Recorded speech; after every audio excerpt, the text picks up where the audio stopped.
Good morning. Welcome to our monthly our monthly virtual town hall meeting with Brookline businesses and nonprofits. Meredith Mooney, Economic Development Planner. I'm here with Kara Bruton, the Economic Development Director. And we will be your host today in the absence of our fearless leader, Select Board Member Raul Fernandez, who's also the chair of the Small Business Development Committee, which hosts this series of meetings. So I will turn it over to Kara for some more introductory remarks. Good morning, everybody. This will probably be a shorter meeting, but we are very thankful, as always, to have Brookline Interactive join us. They have been a wonderful community partner throughout time, but especially during COVID. And we have just a couple announcements this morning. It'll probably be a shorter meeting, and then we'll take some Q&A. And I think, Meredith, you have the first announcement. Yes, so I feel like I'm preaching to the choir because everyone on this call is pretty familiar with the status of the town's outdoor dining program, both the temporary program, the updated regulations and guidelines that the select board approved a few weeks ago that staff had been revising since January, go into effect as of today, and will be in effect through the end of the month. I think, some feedback for anyone watching this program who's thinking about submitting an application for an outdoor seating proposal would just be, we did develop the guidelines, which are much more comprehensive. There are helpful reference diagrams and specifics about, the design specifications for especially the outdoor seating parking space parklets. So we just highly or enthusiastically encourage restaurants to carefully review those before submitting their proposals, and that will really help streamline the approval process. And so temporary outdoor dining is rolling, and then we've been sort of laying the groundwork for potentially continuing this expanded outdoor dining program in the shorter term post-COVID, or perhaps even permanently, and that's 2 warrant articles that have been filed for the May town meeting. And we're kind of in the peak warrant article review season right now. And so far, several committees have, including the Small Business Development Committee, have taken positions on those warrant articles. They've received favorable action across the board, which is encouraging.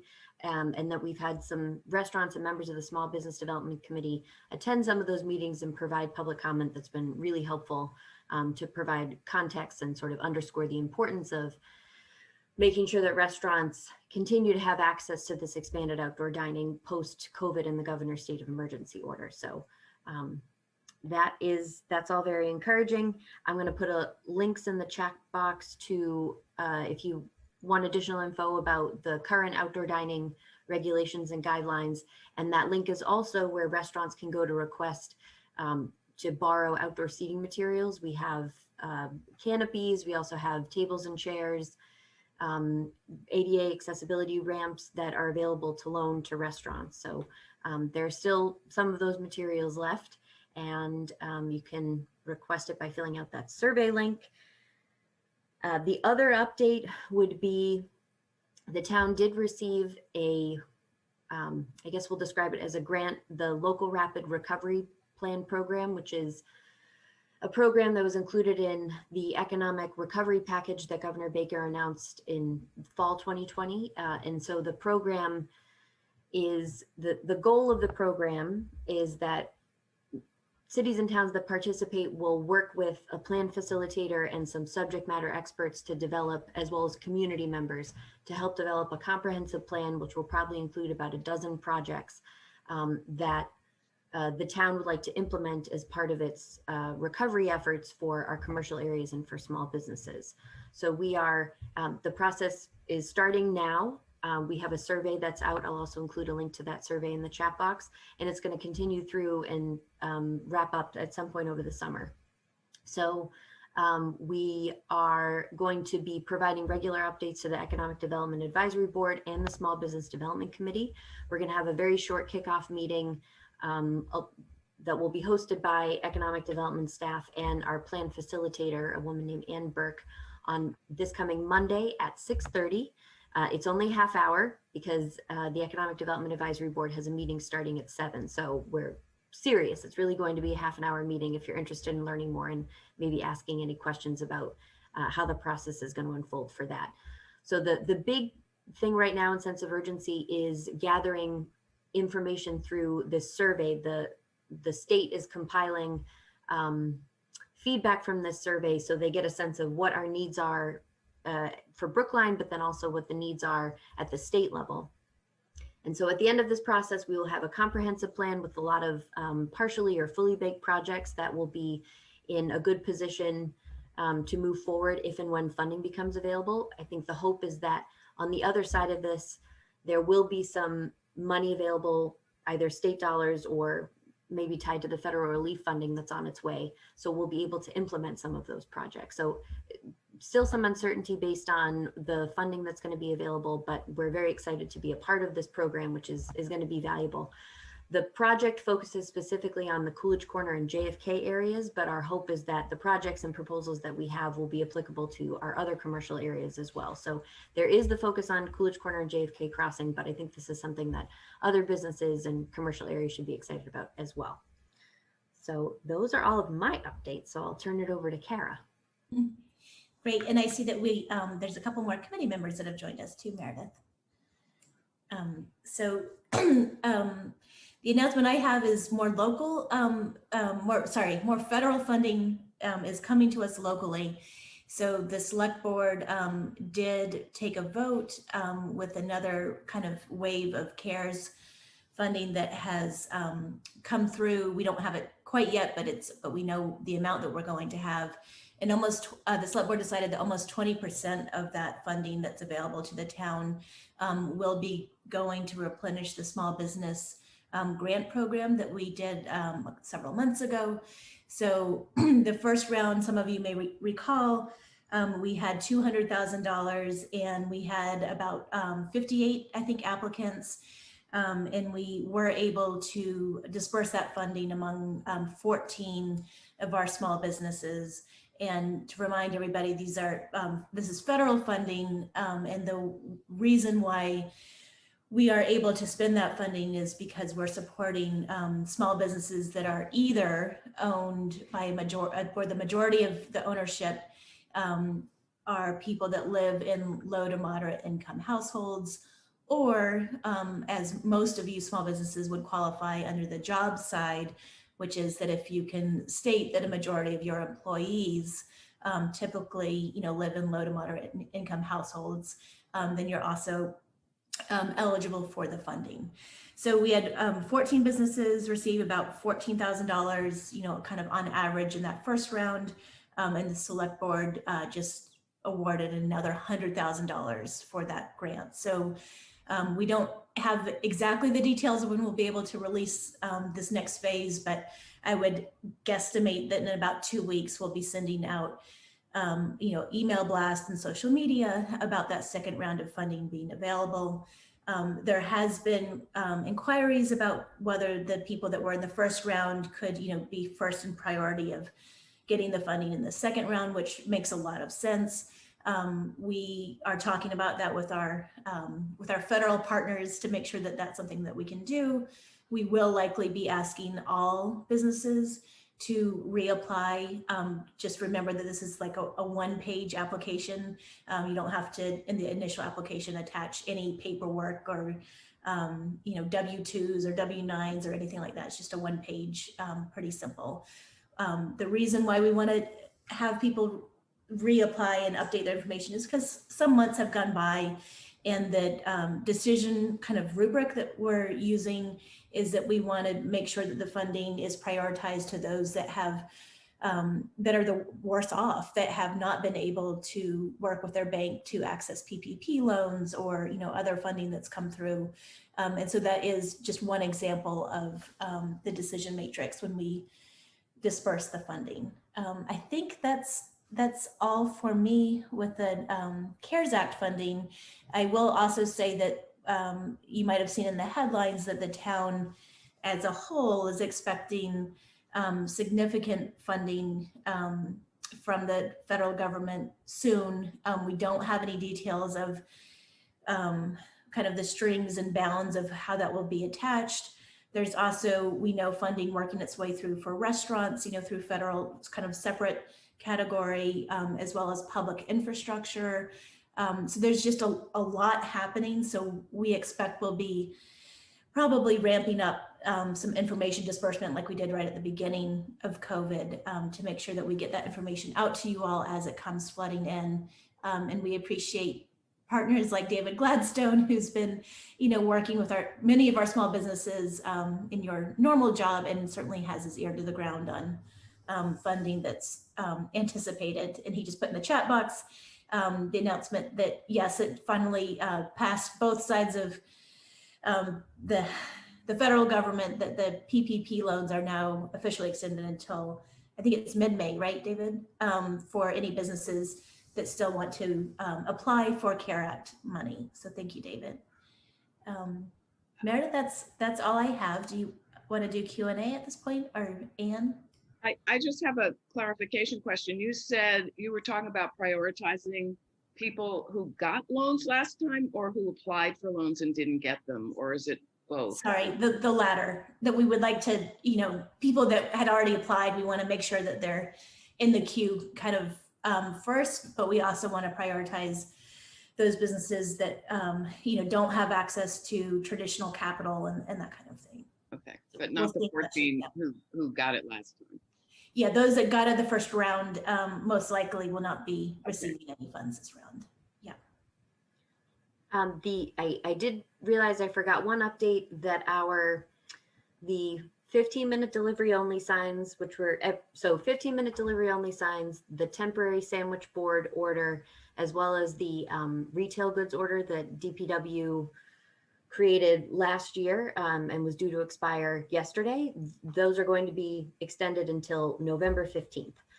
So all of the delivery only signs should have been updated. So if restaurants are interested in one, please email me to request one. And then if for whatever reason your sign got torn down or wasn't updated yesterday, please let me know and we can get that sorted for you. And I did notice, Kara, that Mark Harrington has joined. So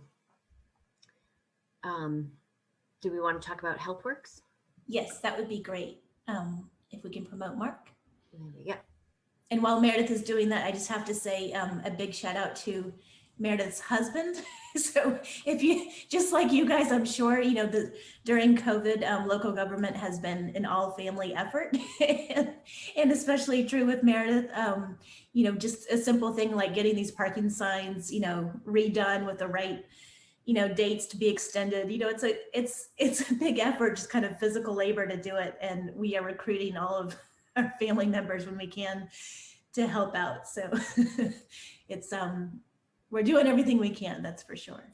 So Mark, thank you for joining us, kind of last minute request. I know that, so Mark Harrington, many of you know, is the owner of Healthworks here in Coolidge Corner, as well as Chestnut Hill and other locations in the Boston region.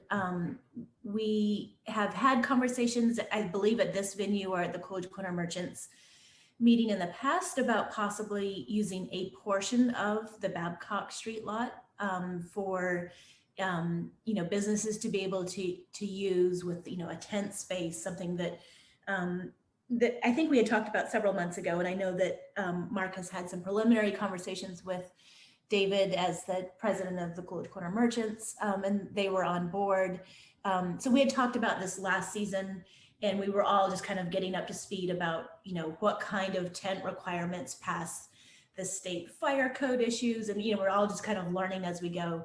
But I think we were just on a call earlier today with DPW, and it sounds like we're in a good path for kind of public safety and public policy issues that Healthworks will be taking the lead in proposing outdoor space, again, on a portion of the Babcock Street lot. And we all want to make sure that that space is available for multiple businesses. So there's kind of two big public policy pieces here. One is that, we've been spending a lot of energy on helping our restaurants have outdoor seating and have outdoor seating in our parking spaces also, while making sure that they're safe.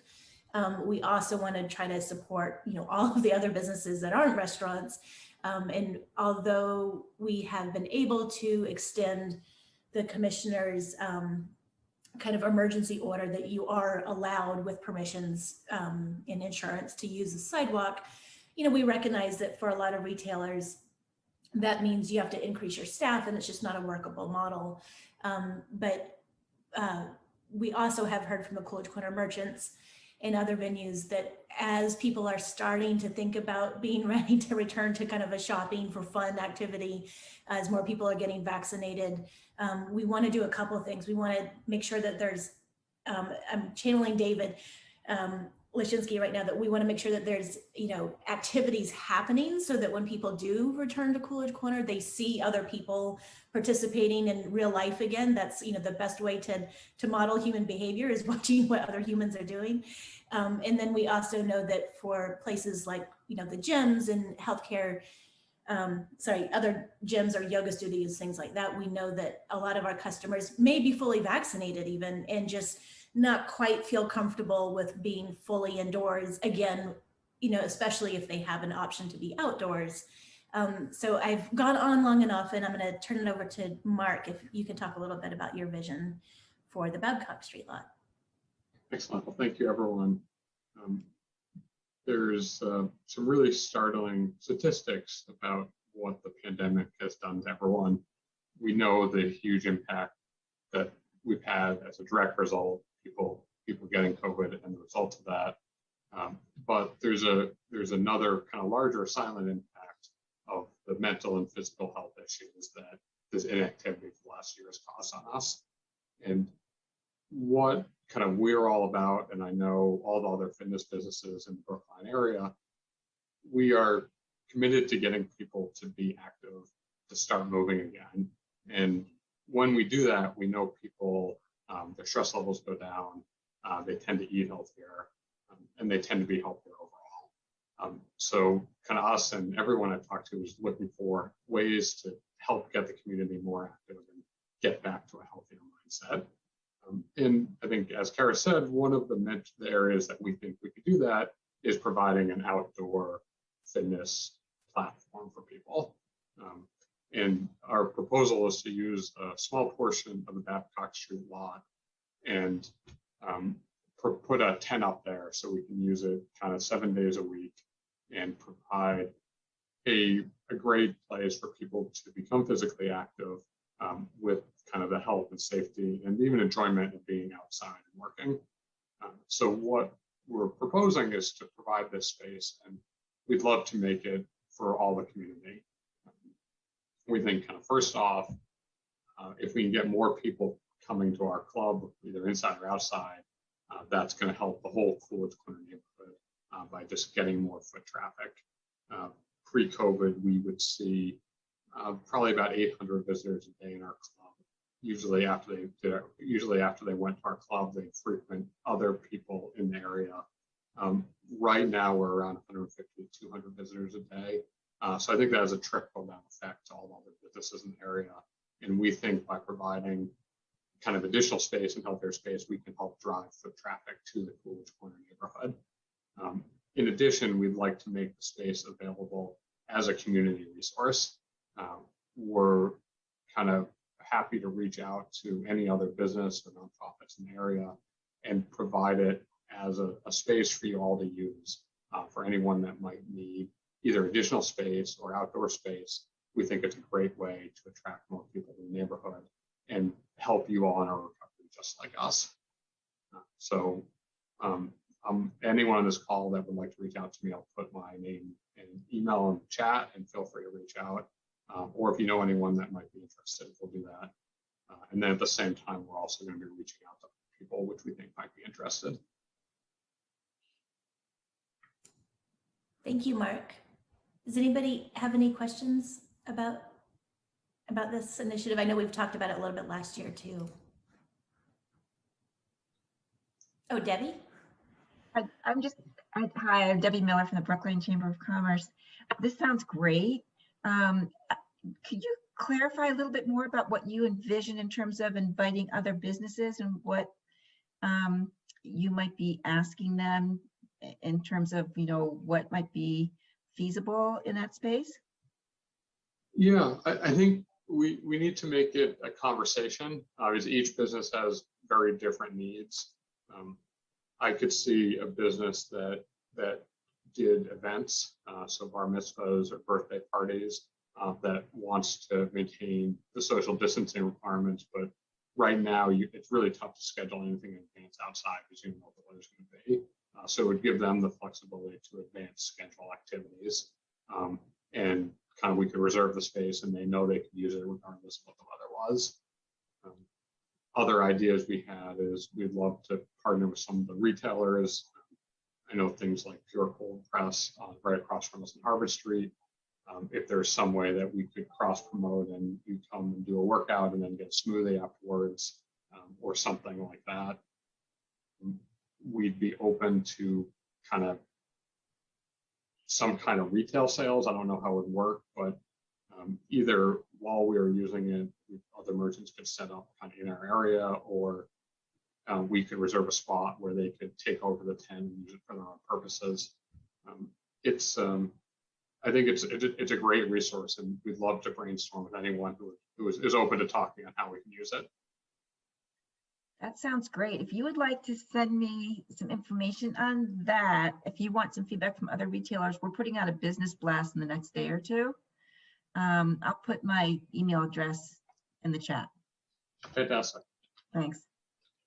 I have a question. I'm Ann Myers. I co-chair the Economic Development Advisory Board, and I also live and I'm on the board of Bradford Terrace, right across the street from the lot.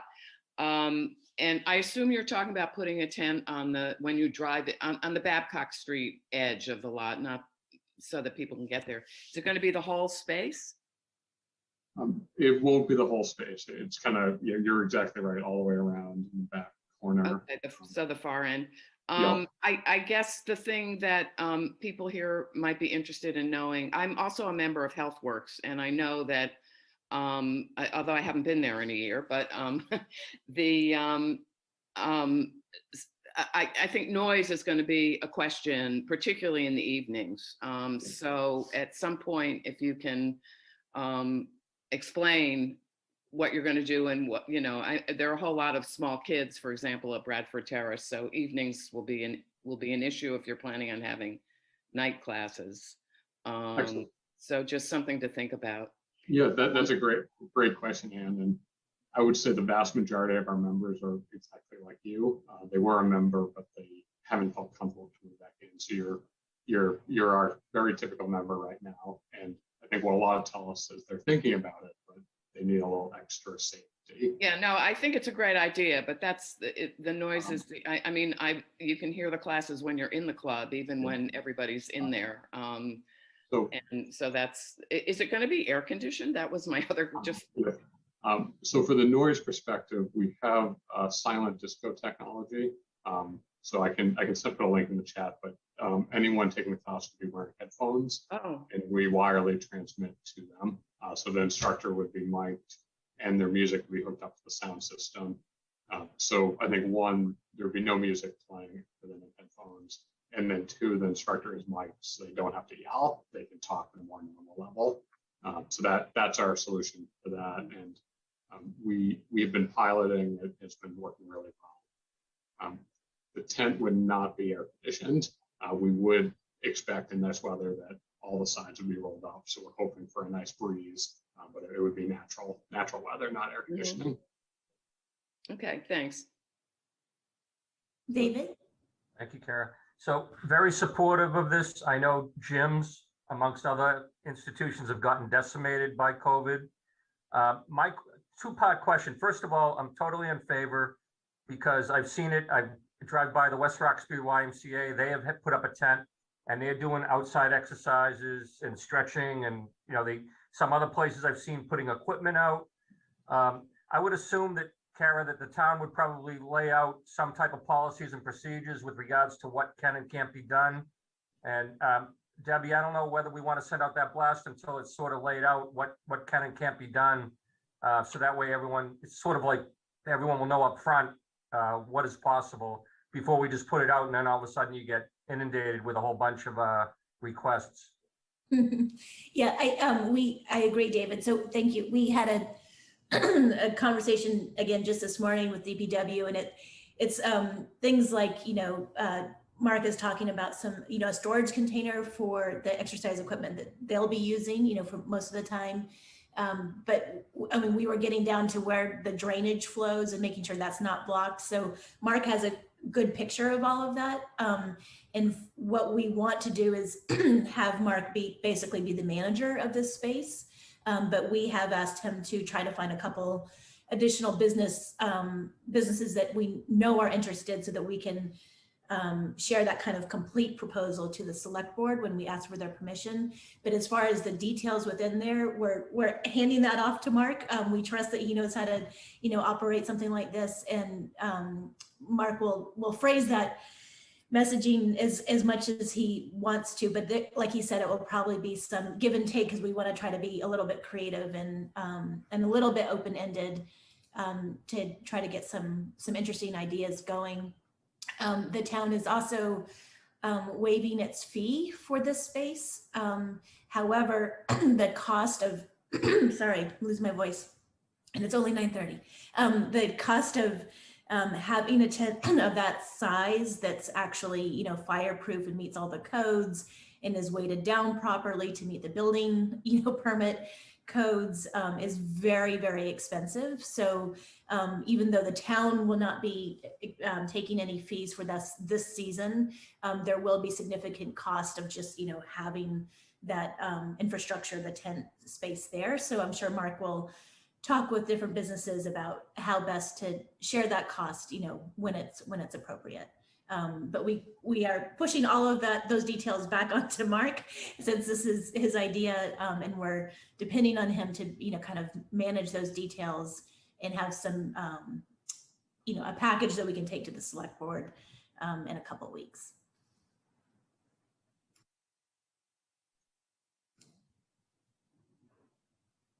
Great. Thank you very much, everyone. Thank you, Mark, for joining us so last minute. I really appreciate it. Meredith, is there anything else?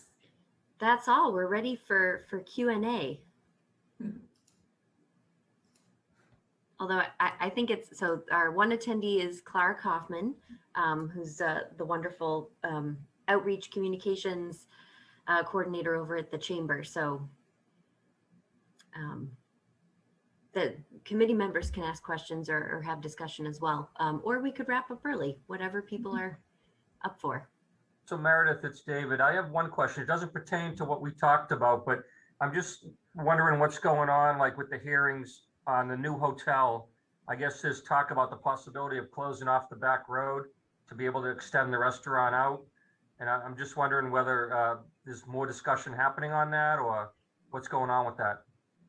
I can give an update on that. So Jen Ziskin and her husband Josh, who own Lamora in Brookline Village, they are opening up Punch Bowl Tavern on the ground floor of the new hotel at 700 Brookline Ave. It's that hotel right closest to the Boston border on Route 9. They have asked to extend their outdoor seating into the area just directly behind the hotel for this season. So River Road, which is that road kind of between the Emerald Necklace and that block, that kind of industrial block, has been closed on the Route 9 side during the whole 2 or 3 years of hotel construction. And we're keeping that entrance closed for now. And it probably in either this Tuesday or next Tuesday will be going to the select board, similar to this conversation we just had with Mark, going to the select board to make sure they're okay with keeping that that entrance to River Road closed for this season. And that would permit outdoor seating for Punch Bowl Tavern to extend into the pavement of River Road, not into the park area, but into the pavement itself. And just for that area directly behind the hotel. So for example, the vet in Brookline Ice and Coal and the meditation center would still have access to River Road, except for directly behind the hotel, have access to the parking spaces. And Jen did a really good job of getting letters of endorsement from all of the businesses that are there. I believe. So it did go to the Transportation Board, and it's been to the Parks and Recreation Commission, and both have given a positive recommendation, and now it needs to go to the Select Board. There was conversation about adding some public benefit. So if they're going to be using, again, similar conversation, if they're going to be using this public space for private purpose, you know, for many of our restaurants, we've been doing expanded seating into the adjacent parking spaces without asking for anything additional public. But this is, you know, a big thing. So we are talking with them about adding some seating that will be open to the general public. You won't have to order any food. So visitors going, you know, along the Greenway can stop, take a break. If they're bringing their own snack, that's fine. And then there's some existing public benefits that were kind of baked into the hotel development, like a bike station, a bathroom that's open to the public, that will have kind of some signage to really let people know that those amenities will be open to the public. So we'll see. It should be pretty exciting. I was out there yesterday doing a little bit of additional survey work to help her with her plan with the Select Board. And we went up to the terrace that's up on, I think, the 3rd floor, and kind of overlooks the Greenway and Boston and down to the Longwood Medical area. And I think it's just going to be an amazing space when she gets it up and going in a couple of weeks, with or without the outdoor dining. But it'll be especially awesome if the outdoor dining is blessed too. Thank you for clarifying that. And one side point, not a side issue.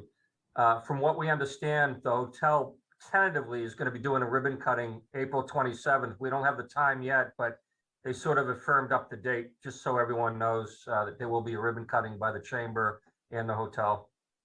That's great. I have a quick, just a minor question. Are the painted picnic tables that are currently in front of the school the same ones that were at Webster Street last year? Are they?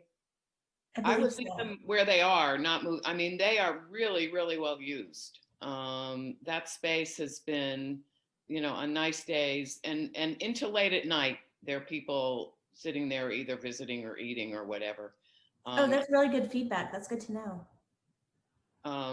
Yeah, I mean, the school uses them during the day sometimes for class stuff, but there are always people. I mean, even yesterday, I don't know, at 6 or 6:30, it was starting to drizzle, and there were people out there eating takeout food from various restaurants. I mean, it's just a much better spot than Webster Street because it's there if people can see it. That's great.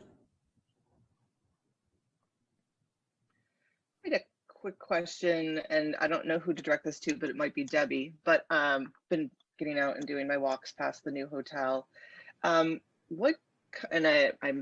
new, so this may have already been discussed, but I'm wondering what type of outreach we've had to them about Coolidge Corner, like what them providing information to the people staying at their hotel about, you know, what's in the Coolidge Corner, or not Coolidge Corner, Brookline Village area. Has that already been done? Is it worthwhile for somebody to reach out to them? I just always know that's what I look for when I stop at a hotel. It's like, what's nearby? What can I walk to? Yeah, so that's a really, really, really good question. So we're talking with Andrea about that. We're also talking with the Homewood Suites people about that. In fact, Homewood Suites has been selling products from stores. So I'd be happy to put you in touch with Christina Stongas if that's something you might be interested in, because they've been selling, I know, Serenade chocolate in their lobby.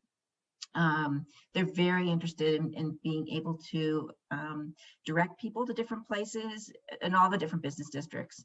And something that Clara and I will be announcing soon is that the Chamber is going to be adding a new portion onto our website called Discover Brookline. And this is going to be a place where people who live here, as well as people who come in, you know, to use the hospitals or drop their kids off at college or just sightseeing or maybe visiting Boston, will be able to come to this website and know what insiders know. They're going to know a little bit more about Kurds & Co. They're going to know a little bit more about Eureka Puzzles, because we're going to be able to give them more information about businesses, and then also places around the area. For example, someone called me recently from Children's Hospital and said, you know, how can I direct people from Children's Hospital who want a park, or, you know, what can I tell them about the retail establishments? And do you have any parks that are accessible for people with disabilities or kids with disabilities? So it's going to have that kind of information so that someone who just lands here is going to feel comfortable and enjoy and have fun exploring Brookline. Yeah. I'm just picturing when I was walking by a sort of like cute little illustrated walking map of like, you can go walk around over here and this village is a good place to get out, knowing that there are a lot of people staying there because of the hospitals and who need as much help as they can get. Let's be honest, let's make things easy for them. But I wonder if we did that, if that could be something that they could download from the site as well, but something maybe I've gotten them a lot, like you go to San Francisco, you go to Seattle, they're like, here's the cute little walking map, and it's just illustrated. It's not, you know, terribly. So we haven't done to anything scale. with paper. That's a really, that's a good idea that we should consider. This year we didn't do paper because of COVID. We usually always have our little directory that I'm sure you've seen. Everybody's familiar with it. But in terms of, actually, if Clara is available, I'd love to hear what she has to say about our map that we're going to be incorporating and some details that you might be interested in. I just promoted Clara to panelist.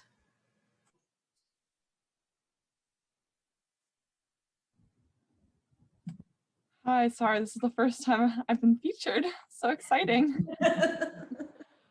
Yeah, we are thinking of doing something very similar to that. And I don't want to speak too soon because it's very early phases, but we were thinking of working with a local artist and creating just kind of an interactive, fun, playful map, sort of along the lines of what you were talking about, Jen. So maybe we can talk about that offline. But yeah, I think that would be really, really great. And I think it makes a lot of sense for the hotels to have that because people who are coming are definitely looking for fun things to do nearby. And one of the other discussions that was being had is when we formulated the business parking district down in Brookline Village, about having, as it evolves, having a virtual map that people can sort of pull down of the entire village. I don't know where that is because I haven't really been involved with that lately. I was sort of there at the beginning, but I know that that discussion is going to be had as they sort of hit critical mass with regards to, you know, that whole process with the committee. Yeah. Great. Well, if anybody hears anything and wants to let them know to talk to me, I'm happy to help volunteer me for that. Thank you, Debbie and Clara, for working on that. That's going to be awesome. That's really great. I also recently met a newer, at least new to me, employee at Netta in Brookline Village. His name is Shaka Ramsey. He's in charge of marketing and kind of business cross promotions. And we were talking about a variety of issues related to the corridor. And they were, you know, talking about one partnership that they most recently had with a village pizza store, which is great. It was not clear to me that Shaka has had a chance yet to meet other businesses in Brookline Village, you know, kind of fully. So I'm going to put his email in the chat box, but you know, Jen, to the extent that you would ever want to, they are definitely looking to do more kind of cross promotions with small businesses in the village. So I'll put his email in the chat box too. Elias, I saw that you unmuted. I just want to check in and see did you have any questions or thoughts? Elias? Oh, me? No. Oh, yeah. Oh, no. Okay. I just wanted to check. I saw you unmuted. You know, I'm interested with the hotel, you know, helping out for small businesses. I think that's a great idea. I would like to be in that formula whenever it happens. Great. And I know that Debbie and Clara are talking to the hotel, which is awesome. I will put this out there for everybody to think that at some point, I know that with another hotel in town, you know, years ago, at some point there was something that was happening that was great. And then once it got to like a corporate decision, they were more discerning about what materials could be handed out, you know, outside of their program. And if that happens, it's just a little tip, if that happens, it might be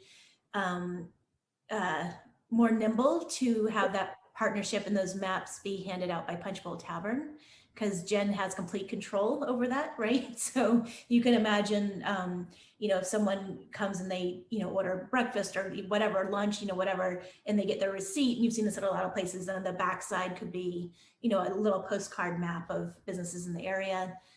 So I'm just offering that as a, or it could have the barcode of the virtual map that Clara is working on. So that's just something to think about if you run into any roadblocks with a, you know, corporate entity. That's something you can think about.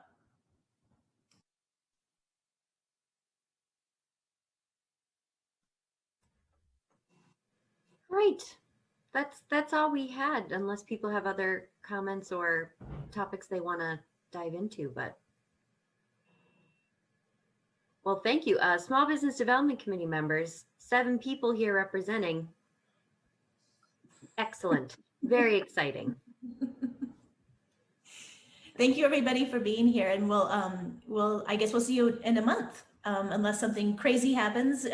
Probably good news with funding, and then we'll schedule, you know, kind of a special meeting if we need to in between. Thanks for Thank you. coming. Very good. Bye. Thank you. Good to see everyone. You too. Bye.